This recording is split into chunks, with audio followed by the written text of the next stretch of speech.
Hey guys, I'm Warren Nash and here is another one of my favourite recipes for mushroom risotto. This is brilliant because it's packed full of flavour, takes hardly any time to cook, plus it also tastes great simply served on its own. Now, firstly we need to take 250 grams of washed closed cup mushrooms. Then, using a sharp knife, slice the mushrooms, then finely chop into small pieces. Then take 4 shallots and 2 garlic cloves, peel, then finely chop, then set aside.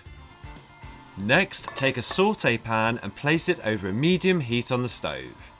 Then add 10 grams of butter and leave to melt. Now add the chopped mushrooms, shallots and garlic to the pan, then fry for 5 minutes.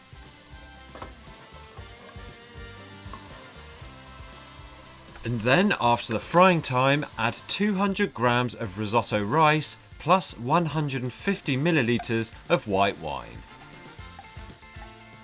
You then need to stir these ingredients whilst remaining over a medium heat briefly for 2 minutes.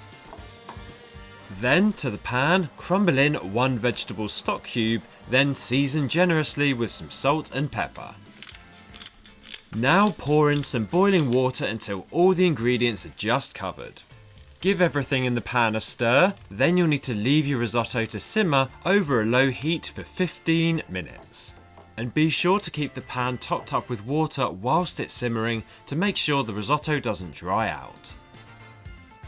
Now, after 15 minutes, give your risotto a stir, and at this point you can stop topping the pan up with water as well. And now you need to add 80 grams of washed spinach, then stir it into the risotto. And don't worry, as you stir it in, it will reduce down significantly. And next add 20 grams of grated Parmesan cheese and a handful of freshly chopped parsley. Then stir these ingredients until the Parmesan has melted into the risotto. Give it a taste test and season with some more salt and pepper if needed, then your mushroom risotto is ready to serve. And there you have it, that is how quick and easy it is to make this delicious family meal.